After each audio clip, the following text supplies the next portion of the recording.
I'm Bob Newby, and I want to welcome you to this second session on these tributes to Rod Bush, our colleague who made so many valuable contributions. The program will be a little different because at least one of the speakers who was scheduled for this one was Rodney Coates, who had to leave early, so he spoke in the previous panel. And so that was one of the things that happened. So we're sort of shooting from the hip here. So I just want, as I said, I want to welcome you. And at the end, we will make a few announcements. And the first person to present this afternoon is going to be Deidre, who's going to share with us some experiences that she had with Rod. So, without further ado, Deidre, you're on.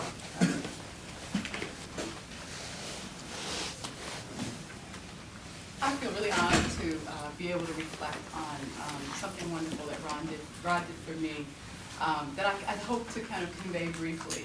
There's a paper that he inspired that I'm not going to give, but I want to explain how he helped to get this paper out of me. And it's more than a paper, it's an aspiration. And so I just kind of want to share a story. It's to remind us how necessary folks like Rod are as friends and colleagues in helping us to free ourselves from the kind of boxes that places like the Academy put on you in terms of your thinking, in terms of your thinking and praxis. So Rod called me up this time, and Rod and I have only sort of known each other for like about 5 years or so, but he and Melanie and I have been mutually admiring each other for a long time. So he called me up a few years ago, and I can't remember whether this was for a Left Forum or for an Association of Black Sociologists, or I have no idea. I cannot remember the panel at all, except that it profoundly changed me. And he said, I want you to be on this panel. And I said, okay, what do you want me to do? He said, I want you to do whatever you want to do in the framework of this panel. And I was like, oh Lord, that puts me immediately into panic. And he said, what's on your mind lately? And I thought to myself, nobody ever asked me that way. And I started sharing what was on my mind. And he seemed genuinely to want to find out, what do you most want to say to this kind of audience that you don't usually get to say, that you're rarely asked to say.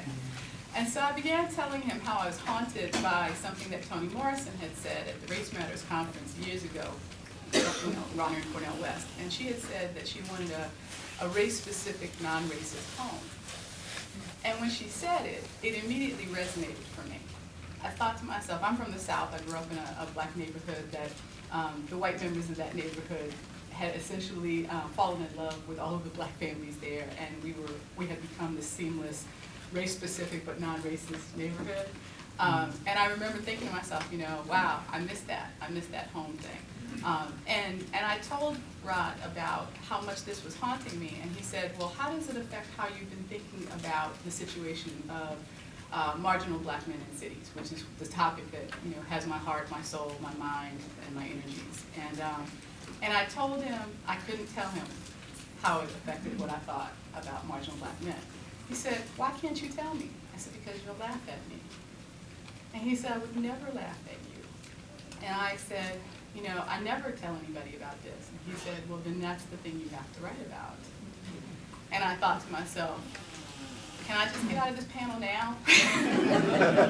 And then he said, well, why don't you just talk about it a little bit with me, remembering who I am, where I've been, and what I believe in. And I remembered those things, and I started to tell him what I was really thinking about.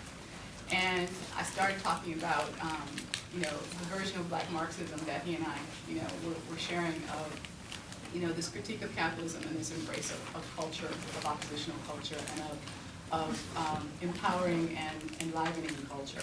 And I told him that my favorite thing about Marx is the notion that human beings need to create, and that things that mess with our ability to create and see that creation through fuck with our heads and take away something that is substantively powerful and important to our souls and our development. So he was like, okay, so far so good. I'm liking that. Go ahead, tell me more. And I said to him how tired I was of trying to fit a set of people who are attacked, assaulted, and marginalized, trying to fit that set of people into a set of boxes that shouldn't fit any of us and don't fit benefit any of us. And he said, okay, well, we're on the same page, so what's so scary about that? And I said, because what I want to do is create the work and the space for them.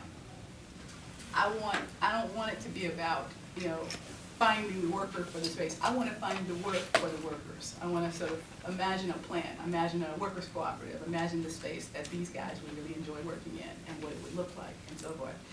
And so that was like the jump, to say, I want to turn it upside down. I don't give a fuck anymore about making anybody job ready. I want to make a workspace that's ready for these human beings who have been assaulted so regularly, routinely, and so forth. I want to imagine a space where people can enjoy the work that they're doing, and everything about the labor process, and everything about what a workspace could be if the workspace were much more about a loving environment for people to both do producing and do it creatively, and with the support of each other. And as I began talking about this, Rod began to be an amen choir on the phone. He was going, And I was reminded of the way that I experienced him and Melody as what I just was saying. They're walking hugs. You are people who walk as hugs to say, I embrace you. Whatever you want to share, I embrace you. So he was doing this, And he said, tell me more, tell me more. And I had this set of notes on the computer, and I was like, really? You really want to hear more? He said, this is very exciting. He said, this is very exciting. And I pulled up this page of outline that I had, and he said, tell me everything you want to tell me. And here's what was coming up. I said, okay, I'm imagining a cooperative worker space. I'm imagining a space where the things that are made are good for human beings and you can feel proud of making them, and the way that you make them is not harmful to anyone or any environment. I'm imagining a wonderful sound system. Yeah, so that work can be done in a space where you can groove a little bit, and you know, when it's time for you to get up and walk or something, you can kind of slide on down and get back on it and so forth. I'm imagining flexibilities. I'm imagining on-care, daycare for children and elders. I'm imagining after-work GED classes or cooperative worker management kinds of classes. I'm imagining a space that can be used for community purposes when necessary. I'm imagining saying to folks, you are going to be making the decisions about this space. The more you learn about what you're producing and so forth, the more choices you're going to have to make. So, you need to start thinking about, what's important to you. I am imagining a space in which Black men who have not felt themselves respected by institutions become the builder of an institution that reflects a set of values that I still believe are deeply within the hearts and minds of these communities, these people, and all of us who are about humanity first.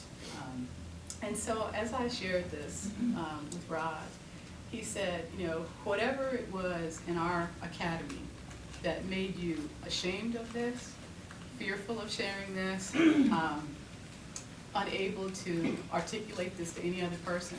So whatever that is, banish it forevermore. And he said, I don't want you to not share this. I want you to find excuses to share this beyond this panel. And I said, well, I've not even done the panel yet. He said, I don't care. This is something that he said, I don't care. It's not about the panel anymore. It's about you. And that was what was sort of special to me, because I was like, I always worry about, okay, will I be okay on the panel? Like right now, will I be okay on the panel? Screw the panel.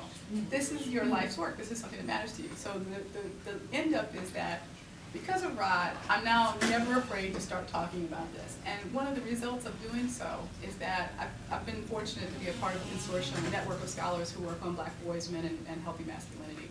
And we work with some frontline folks who are helping folks as they make transitions, out of the prison and back into community. And some of the programs are magnificent and amazing. And I stumbled upon a guy who had been to Italy to learn more about worker cooperatives. And because I mentioned this, we have had this sort of ongoing dialogue about how we're going to do this. And he's the first person in the front lines that I think is, got a chance at maybe figuring out how to do it. And it was such a wonderful feeling to know that just bringing it up made this connection possible. And if it was not for Rod, I never would have brought it up. I never would have given it out. I would have continued to seethe inside myself about this pain I feel at work being so inappropriate and unfulfilling for a set of people who've already been institutionally assaulted and whose potentials have been so untapped in so many ways. So I just wanted to share that because his invitation to me was certainly for more than just a panel, and it has set with me ever since. It has inspired me to be braver as a scholar, but also braver as a person reaching out to activists and reaching out to practitioners to, believe in a different world and in a space of meaningful, creative work for those folks who have been told that they are not wanted, not needed, not necessary, that they are throwaway people. And I feel really blessed that Rod helped me to give voice to this dream I had and share it with other people and maybe see it come to a moment of reality before I die. So I'm so thankful to him, and I hope that I'm able also to reach towards my students, my friends, my colleagues, my comrades, and free their imaginations the way that he freed my imagination and inspired me to take my Marxism seriously, take my nationalism seriously, take my sense of what humane creative work and workspaces might look like and take it to this other place. And so I was just happy to have shared this story with you. And I don't know, anybody else who's thinking about these issues, give me a ring or an email at NYU. So thank you for letting me share about this.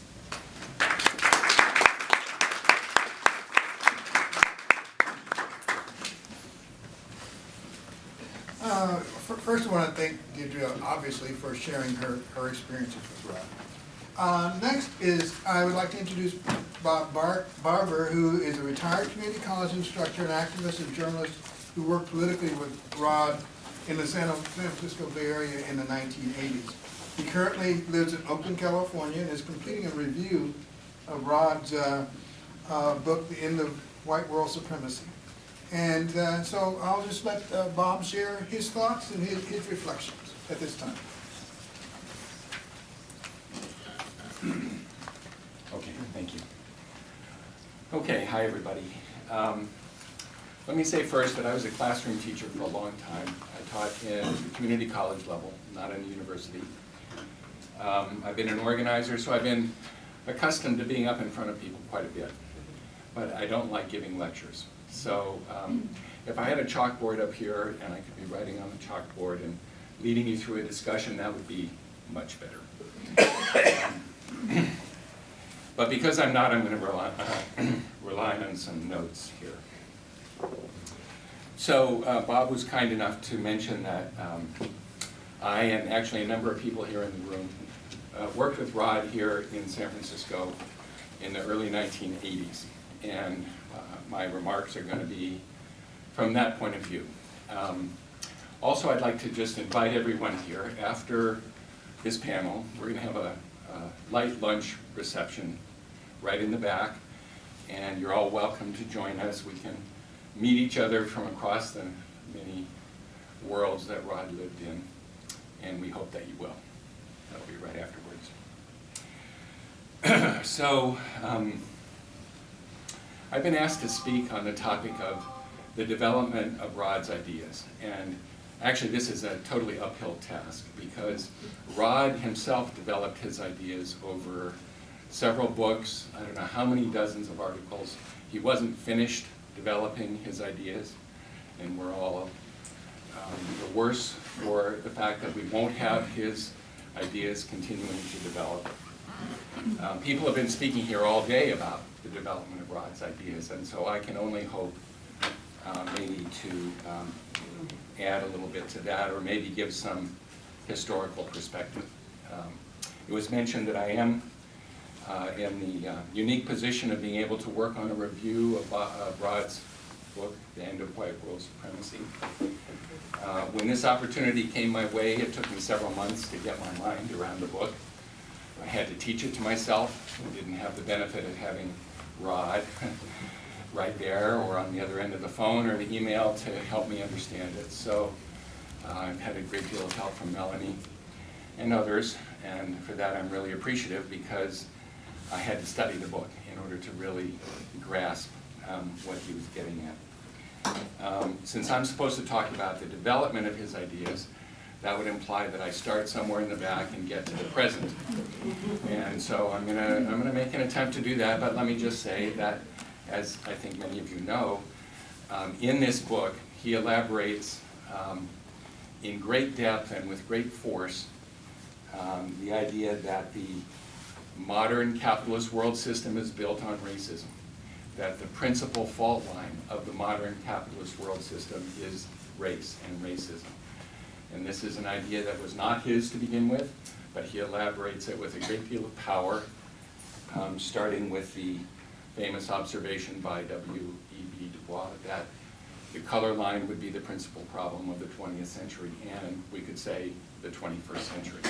In fact, all we really need to do is pay attention to the news, and we see that from Missouri to Gaza, white world supremacy is in full force still. So I'm going to try to recap a few things that I've learned from knowing Rod and from reminding myself of his political and personal history. I'm going to mention, and it's been mentioned already, that there is a website, rodbush.org, where Melanie and others have posted a great deal of his writings, and I refer you to that website for an across-the-board, in-depth exposure to the work that he did over the years. A certain piece that I'm going to draw from, because it's the one that I know for sure, where he spent some time developing his own political history and kind of explaining that. It's a chapter in a book that is called Globalization in Transnational Africa, which was published in 2011.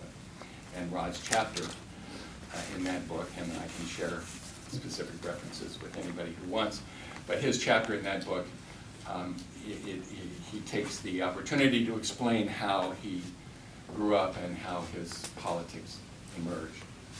So, and I know some of you know this, or maybe part of his story. Born in Florida, he grew up in the Jim Crow South, and his observation about that was white world supremacy was the normal way of life. That was what he learned growing up in the Jim Crow world of Florida. His family migrated to Rochester, to the industrial north. It's part of the Great Migration of blacks from the south to the industrial north. His observation about Rochester was white world supremacy was the normal course of things. And he said that he wrote that in Rochester, he found an almost perfect correlation between race and class. There was perfect correlation in his experience in Rochester.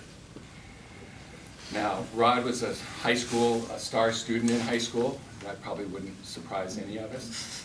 He describes himself as having been perhaps relatively non-political in his growing up years until he went to Howard University, where he encountered these radicals of the Student Nonviolent Coordinating Committee, black radicals of many different persuasions. As were many colleges in those days, Howard was a hotbed of radicalism, and that is where he describes his most direct politicization as emergent. Now, after Howard, he went to Kansas City as a graduate student in psychology, and he describes his time there as one of increasing politicization.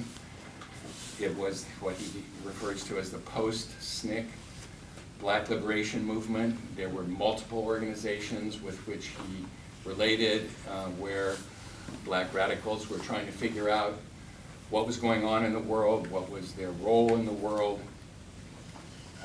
He describes it as a time when Malcolm X was influential on practically everyone. In fact, he writes, I learned my nationalism from Malcolm X, and I guess I never unlearned his stance. So that was a time of great ferment. So he and others went through a whole process, and I'm sure that there are some among us here today who went through a similar process. The other thing that I think he became exposed to during those days was the set of questions that were raised by the African liberation movements and the African liberation struggles. And in The End of White World Supremacy, he describes a lengthy process by which people such as himself came to understand from the leaders of the black or the African liberation struggles that what was the most important for black people in this country to do was to wage the struggle in this country against imperialism and neocolonialism, and not to see their role as being overtly related to the African liberation struggles, but to struggle here within the U.S. And that was an important process for him to learn. I've also come to understand that it was during his years in Kansas City that he began to be exposed to what has already been discussed here as the world systems analysis perspective, the notion that the capitalist global economy has been a global economy for 500 years, not for the last 25 years when globalization has kind of become its own buzzword. And he began to follow and become influenced by the work of theorists such as Wallerstein and Hopkins, Arrighi, and Annibal Quijano. Now, if you really want to know what he made of all of this, you've got to read the book. I'm not going to try to summarize today. I know many of you are familiar with this train of thought. But I think that it's important to note that in addition to coming to be persuaded and influenced by world systems analysis, such as that of Wallerstein and others, that he was influenced by a Peruvian writer whom some of you may be familiar with, Annibal Quijano. And in The End of White World Supremacy, he explains, setting aside Africa for a moment, that Quijano's work illustrates the degree to which modern racism and modern capitalism emerged at the same time in the Americas. And actually the idea that there is something called the Americas is an imperialist racist notion. And the point was made earlier that the same is true about Indians. Before colonialism, there were many peoples. After colonialism, there were Indians. Before colonialism and the Spanish conquest, there were many peoples. After the conquest, there was the Americas. And then there was Europe, the white center, and the Americas on the periphery. And actually coming to understand this side of Rod's analysis was extremely important for me, because I find myself in my own limited understanding that there is a road to a global analysis of these forces that doesn't just focus on Africa or on the Americas or on the native peoples of North America, but on the entire world. And I wish that Rod were here for a few more years to help us work through the unification of those developments. Now, it was Rod's interest in world systems analysis that actually led him to San Francisco, where I and others here got to know him, and also Melanie. At that time, he went looking for a group that was serious, as far as he could tell, and that was open to the notion of a world systems perspective. And he found that here in the Democratic Workers' Party. And I was a member of that organization at that time. Others here were as well. As I prepared the review of The End of White World Supremacy, I had a chance to read back on some of his writings from that time. And I'm going to just mention a couple of articles, and I have them here, and they'll be up here in case anybody wants to look at them. One was called Racism and the Rise of the Right. And in that article, and this was in 1981, he brought forth Wallerstein's argument that racism is constitutive of capitalism, not a product of it. He linked that analysis to Du Bois' observation about the global color line. The 1980s, when he was writing this work, was a time of stagnation in the capitalist economy and the loss of U.S. hegemony. and the rise of the right wing and the resurgence of a hostile racist culture was part of the capitalist response to control populations of color in a time of crisis, racism and the rise of the right. The other article from that time that anticipates his later work was called Racism and Changes in the International Division of Labor.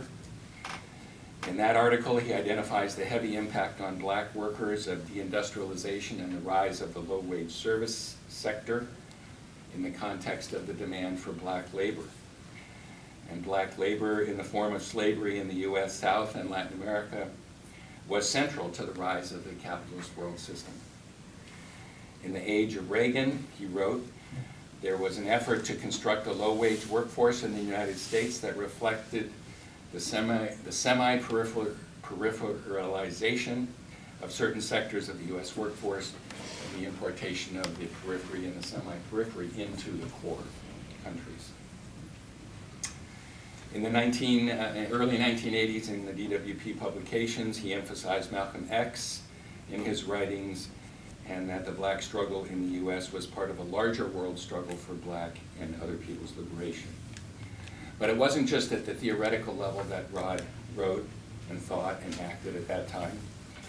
He addressed immediate issues of the black struggle through his work with neighborhood committees, dialogues with other black party members, which were published in our publications as the Black Workers Forum. And I have a collection of about a dozen pieces from the Black Workers Forum, which were largely dialogues between Rod and other members about issues of the day.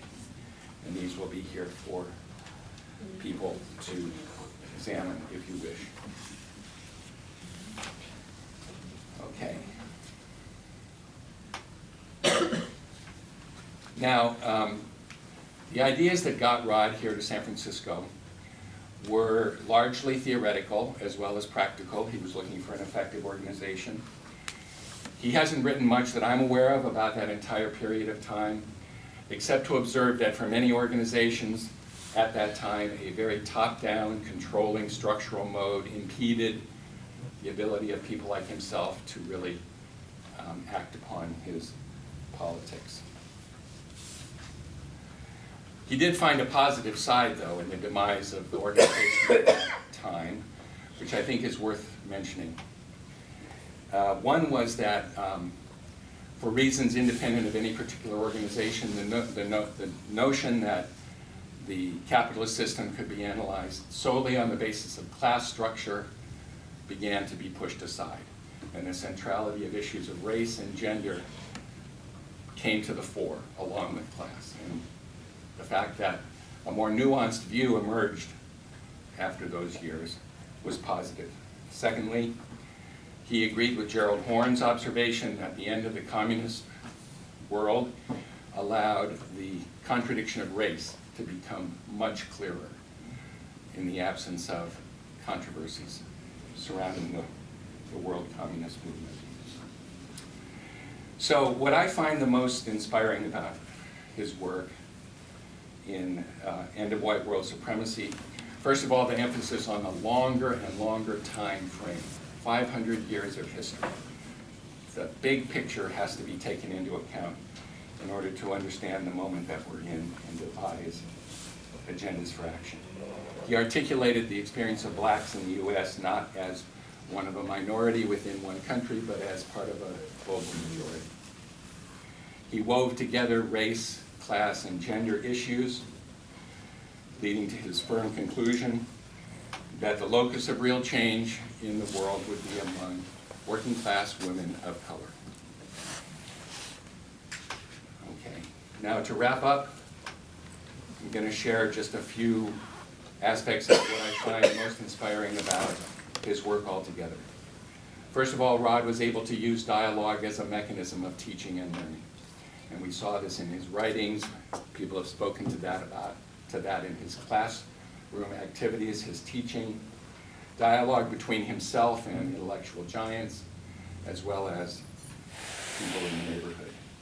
He had a tremendous ability to respect individual intellectual trajectories. He knew his was not simple, and he knew the intellectual trajectories of other people.